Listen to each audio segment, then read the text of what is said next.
just, I just, I just speak my peace, keep my peace.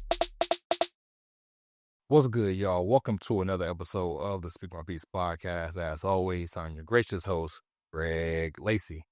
Like we always do about this time, I hope this episode reaches you all in good health, good wealth, and that you are all taking care of yourself and loved ones. Last episode, I touched on a very important topic I feel like near and dear to me, an issue that I felt like, I don't know, I haven't had many conversations with other people about it, but it was an issue that was prevalent in my life that it took me going to therapy to realize that it was prevalent or something that was like consistently happening in my life. But after I released last episode, I had a lot of conversations and a lot of feedback from that episode about people who deal with a similar issue, in terms of just like that cognitive dissonance and sitting through certain situations, realizing that it's probably not going to work out for you in the end, but downplaying how bad that situation is in a moment for the sake of optimism and hoping that, it turns its heel later on, or hoping that things get better, that silver lining in the sky, or whatever you want to call it, whatever phrase you want to insert there. And so that conversation also, led me to going down just a lot of things that I deal with or have dealt with and currently still deal with in my life in terms of just like how abandonment has got me there. How abandonment ties into like my pessimism when it comes to like being in situations, dealing with people, and also just my attachment styles, like having an avoidant attachment style and going through life with that thing, like not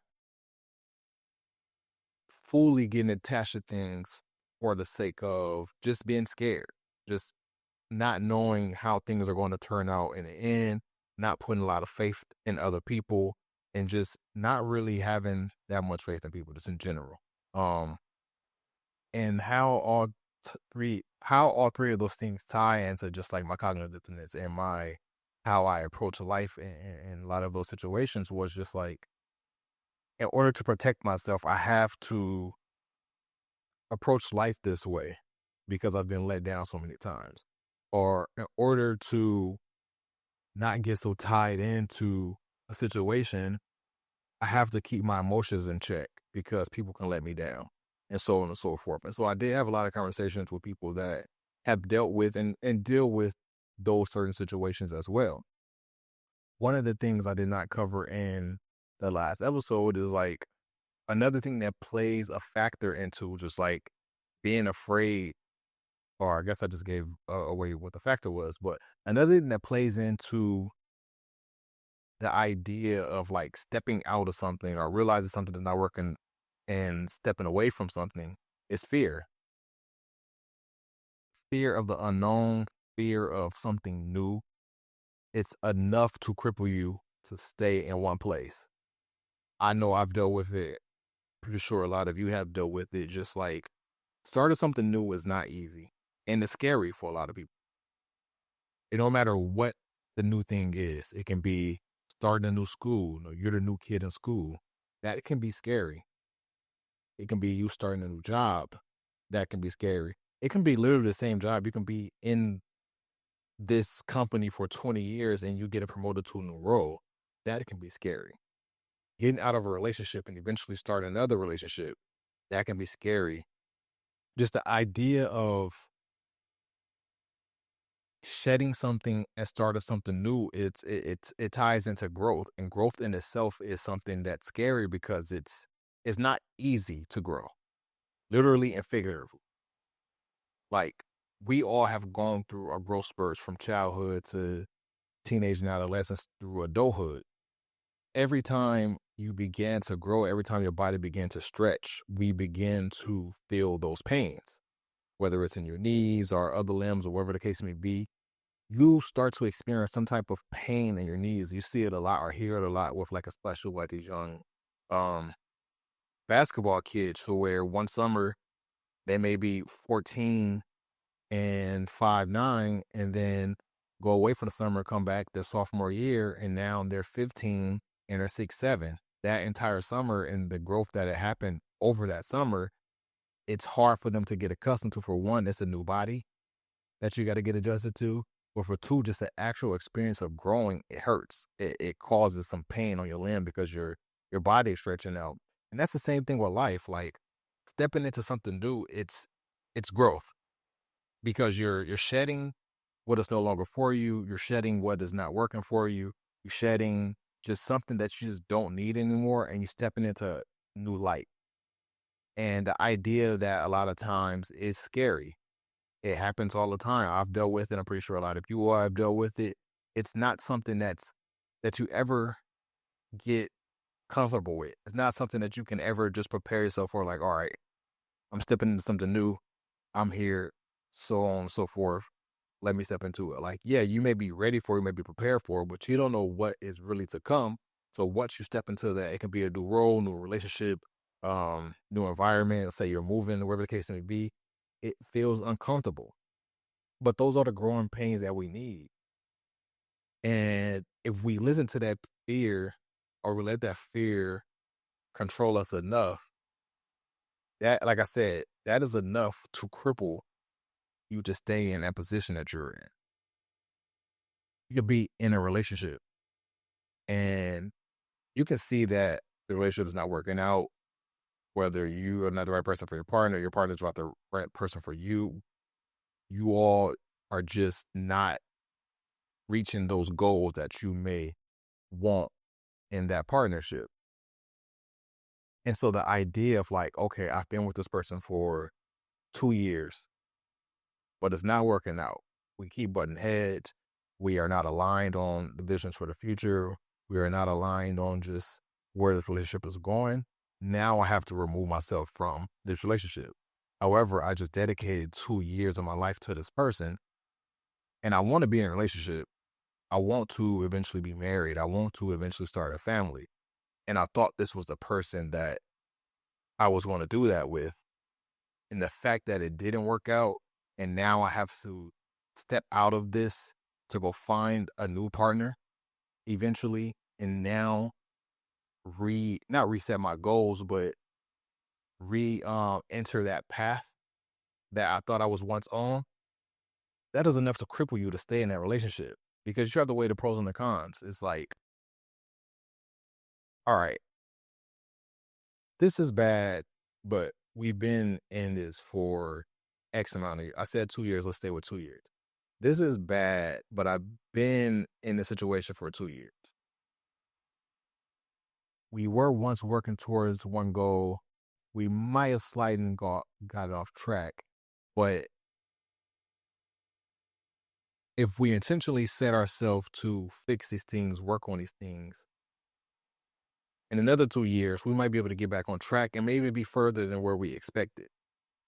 That's one thing. That's the optimism part of it. Like, okay, we've kind of gotten off track. We might not be aligned, but is this fixable? Toward me, I told you I'm a pessimist. A lot of times in that situation, it's like, if you show me who you were, we've had conversations of things not working out. These things, we can let go of this because it's already been shown that this is just not going to work out. And that's where the pessimist of myself come out in those situations. And I don't know if it is the same for you all, but that optimism is enough to keep you in that relationship.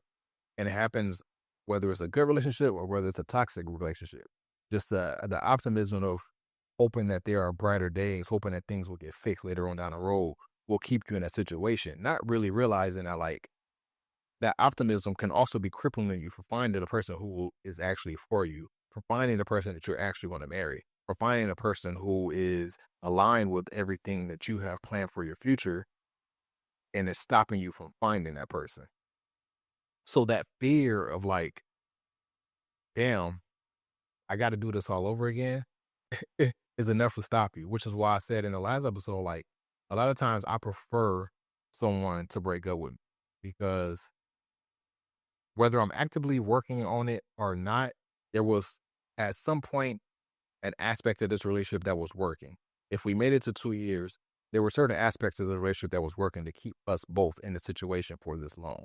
So let's find that aspect. And even if we don't find that aspect, I'm going to write it out until we both understand that this is just not working out, which is why I say a lot of times that, like, I'm loyal to a fault, in the sense of, like, I enter this with a mindset of this is going to be the last person. This is going to be whatever the case may be. This is it.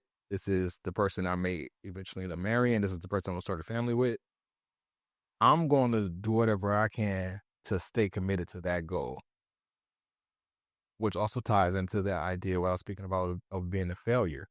If I enter the situation with a goal and I don't reach that goal, I see myself as a failure for not reaching that goal. However, speaking more into, like, and it's May is Mental Health Awareness Month. Speaking more gracefully of and to ourselves, allow ourselves to get out of those situations, that spread our wings and not be afraid to step into that unknown. Like, okay, I committed this much time, but if I intentionally set out my goal or intentionally, vet the next person, once I find the next person, in 2 years, I'm going to be further along in that next relationship than I was in this relationship. And I don't want to, this is not a relationship podcast, so I'm not going to say a relationship, but also, that happens with work. Speaking for me personally, I recently spoke about how I recently just left a job that I was with for 5.5 years. I had been with a company since, and I'm not going to go all the way into my employment history because I've had a whole episode about a lot of things that I've done and accomplished, whatever the case may be, within my time with that company. And so I'm just not gonna do that now. But, like, I've been with a company for 5 years. I had four I had four promotions within that 5.5 years. I had a promotion almost every year. That 1 year I didn't have promotion, I'm gonna speak about in a little while, but just about every year I was with that company, I've had a promotion. So, like, I was ascending faster than what was even expected. Every time I got promoted, it was scary. Granted, I've been with the same company for 5 years, but it was like, well, I'm stepping into a new role, new responsibilities. I don't know if I'm going to be able to live up to what is expected of me.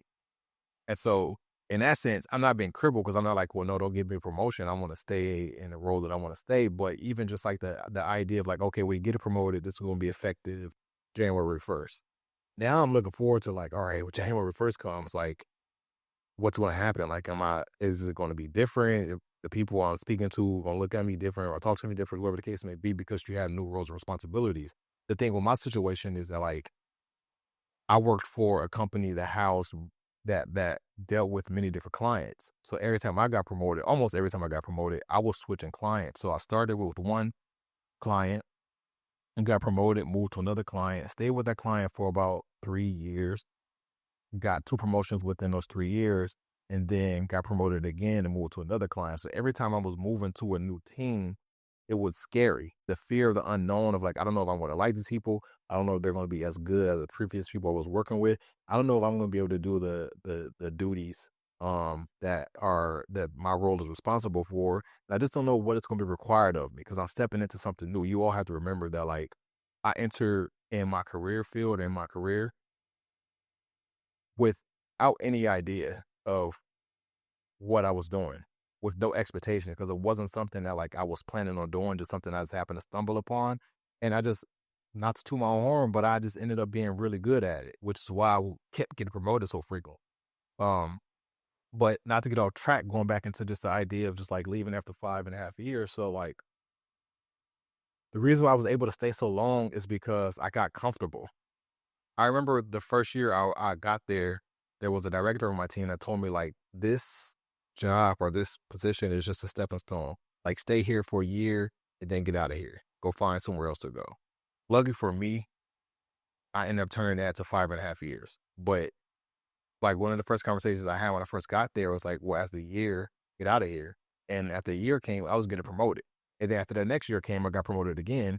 And then uh, after that next year came, I got promoted again. And then from that promotion to the next promotion, it was about a year and almost 2 years. So, like, those first 3 years, it was promotion after promotion. So it was easy for me to stay within that. It was easy for me to stay where I was because I was comfortable. And that's another thing that like cripples us is comfortability. Not comfortability in the terms of like comfortability is toxic, but comfortability in the sense of like, well, I'm content where I'm at. I don't need to grow. I don't need to get out of here. And I'm gonna be honest, like I had no intentions of really leaving until like money started to come into play, and I started seeing like where I could get more for the promotions that I was getting. And I was able to leverage that once I was getting promoted too, because it was like, well, X company is offering me these amount of dollars. You all should match that. And so that helped me out. But like I had really no intentions of really leaving because I was content with my situation. Anyway, fast forward through the first 3 years, after like that second to third promotion, there was some contentness in my situation. I was at a pace to where I was getting promoted every year. I had got to a position to where I was like, all right, at this position, you typically don't get promoted for 2 years, which was the same for the previous 2 positions too. Like you don't get promoted from these previous 2 positions to 2 years, but I just happened to be very good at what I did and was lucky to get it promoted a year. But generally in the positions that I got promoted from, people usually spend like a year and a half. I've seen some people spend like 2.5 years in those positions. On average, it's like 2 years, but I was getting promoted every year. I know it sounds like I'm bragging, but it's just I had to give you all this picture just so you understand how I got to where I got to after 5.5 years. So after the third year, this was one position where I've truly realized like, okay, I'm really going to be in this position maybe for another 2 years because this is really what typically happens. Like typically people in this position, they stay here for about 2.5, 3 years. So I'm going to give myself the time frame of 2 years to get promoted. The first year went by, the person who was above me ended up leaving. So there was a vacancy. The person, she was my manager.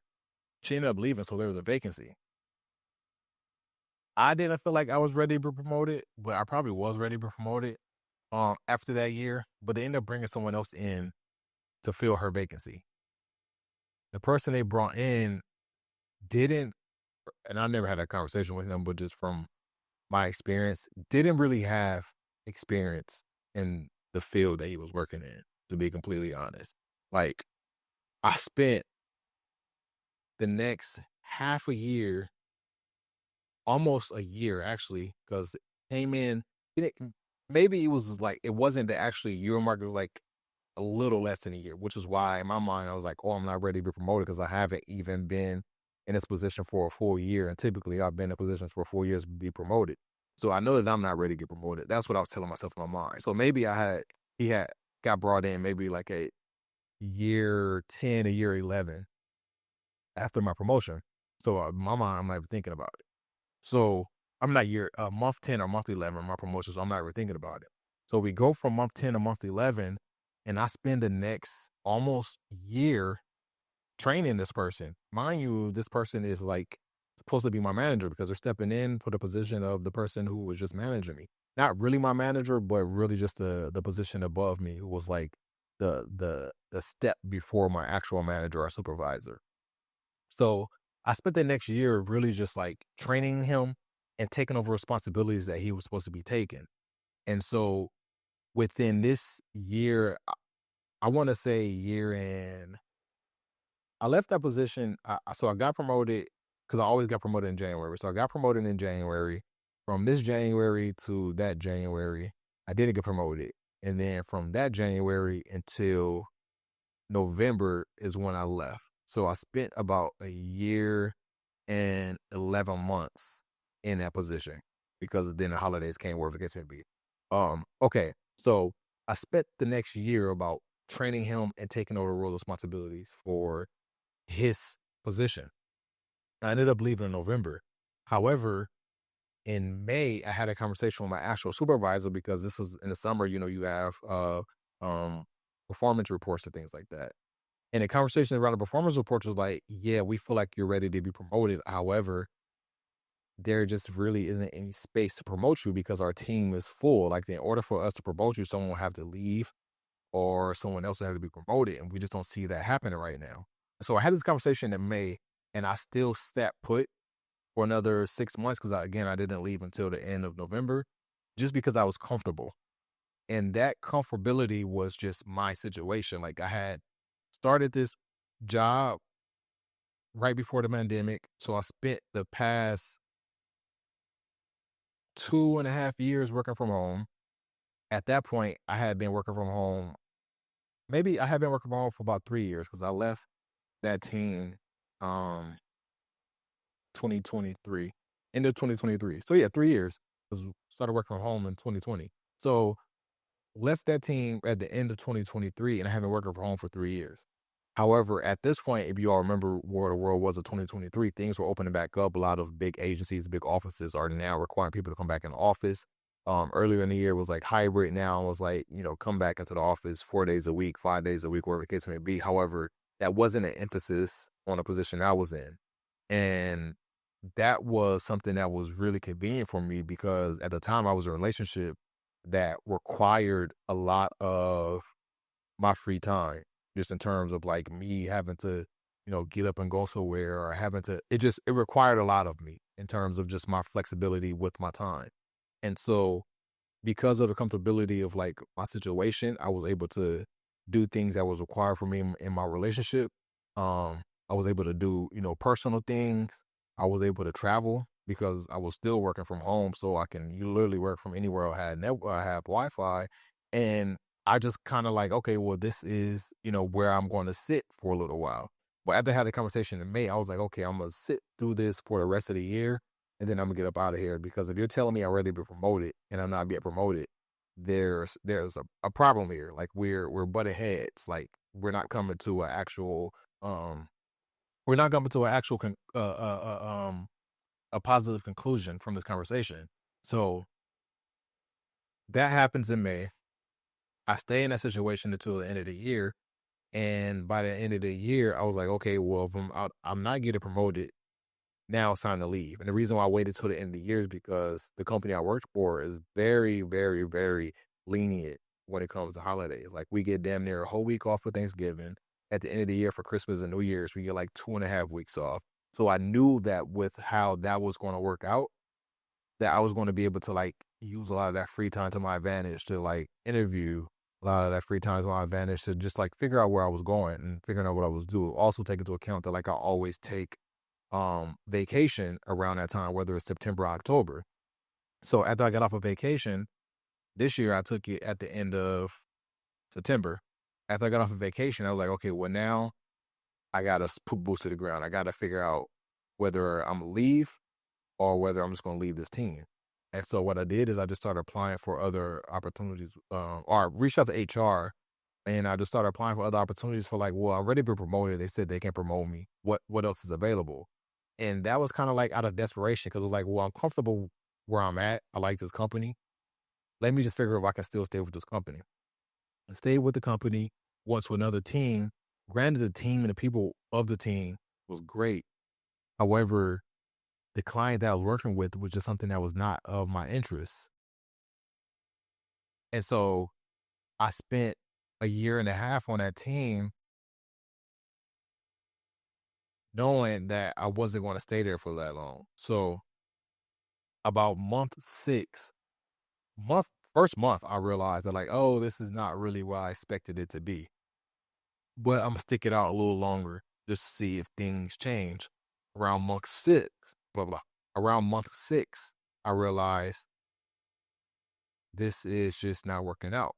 However, I'm still with the same company. So around month six, it's about July. If I started in January, it's about July. I can stick it out through the summer because I have a lot of vacations coming up. And then at the end of the year, we have the holidays. So I was like, okay, well, I'm going to go on that vacation again. Another vacation came up because now it's the end of the year. I went on vacation this year. I went in October. Came back from vacation. So I said, okay, when I come back from vacation, I'm going to start just applying and seeing, where I can go and seeing what's available. And I'm not even going to go through this. I'll probably speak about another episode. But around October, November, I applied for a position with my dream company. got interviewed, went through 5 rounds of interviews, and unfortunately didn't end up getting that position. But what I did was, because I was going through the interviewing process and I was putting all my eggs into one basket, I just rolled out the next 3, because literally the interview process took like 3 or 4 months. I think I applied in like beginning of November, and I didn't get word that I didn't get the position until like damn near end of January. Yeah, it was like the last week of January, because I remember being pissed off about that. But I didn't get the word, I didn't get the position till the end of January. But I rolled out those next 3 months, just like, okay, well, I'm going through 5 rounds of interviews. Like at this point, I think that I'm going to get the position. And so when that didn't work out, it was like, oh, well, I knew I don't want to be here. I was actively looking, and I just like zeroed in on one thing. Because that didn't work out, am I just going to sit here and be more miserable, or am I going to figure out what I want to do? And that is literally what led me to just leaving. I got to a point where I realized while I love how content I am in the situation, I love that I've accumulated so much years here. I can't be miserable. I can't open my computer every day and just not like what I want to do. I can't even give myself fully to this position, because now I'm in a position to where I'm responsible for multiple people. Like I have 3 or 4 people that who are managing, who are my direct reports. So now like their growth is dependent upon how good I am. And I'm not even, 1, interested in this job, or for 2, I'm not even fully giving myself to my job because I'm not interested. And so I just came to a realization like, oh, well, now it's time to shake some things up, because you've been content for so long. And for a year and a half, you've been in a situation that you knew at month 1 that it's probably not going to work out. And now here you are at month 15, realizing that like, oh, it didn't work out. You're not happy. So what's your next move? And that was a cognitive dissonance. It was month 1, realizing like, oh, this is probably not for me, but I'm gonna stick it out. Downplaying just like what played a part in it. It's not for me, but also still sticking it out is what got me to the 6th month, and realizing like, oh, that inkling I had 5 months ago, it was real. Like I shouldn't have ignored that, because now I'm more ingrained in this team, in this position, and more is expected for me, because you've accumulated so much time. Now we need you to be ramped up and doing so on and so forth. In the back of my mind is like, I don't want to do any of this, because I don't even want to be here. So now when you go from month 6 to now month 15, and you're realizing like you ignored that feeling 14 months ago. Now you're in a position to where you don't see yourself growing. You're not in a position to where you have any interest of what you're doing. You're in a position to where you don't see any future with this. What are you going to do? And my decision was, remove yourself. Figure everything else out after this, but remove yourself from the situation to save you from the discomfort. Remove yourself from the situation to save you from being miserable. Remove yourself from the situation that is stunting your growth. Go figure out everything else after that. And I'm going to be completely honest. My last day of work was probably one of my freest days I've had as an adult. And I say that because you have to take into account, this is somebody who joined the military straight out of high school. Spent just about 4 years in the military and got kicked out. Not kicked out, because kicked out is harsh, but I separated. I got honorably discharged.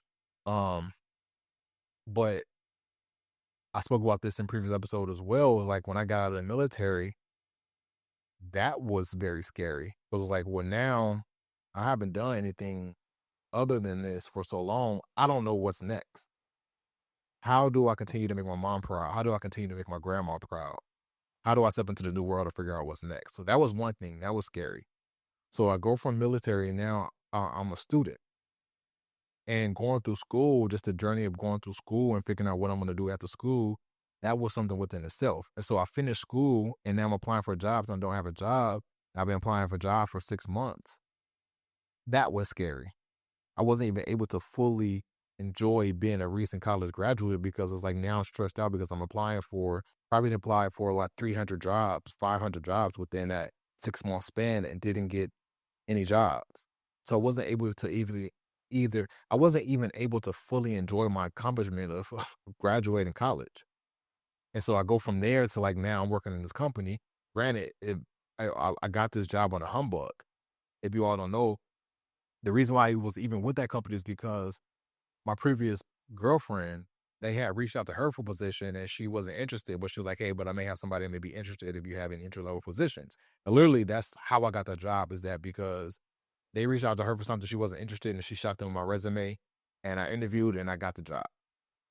It's literally all about who you know. In today's society, granted, that was 6 years ago, but it's literally all about who you know. If you don't know somebody, you more than likely you're not going to get interviewed. You're probably not going to get that foot in the door.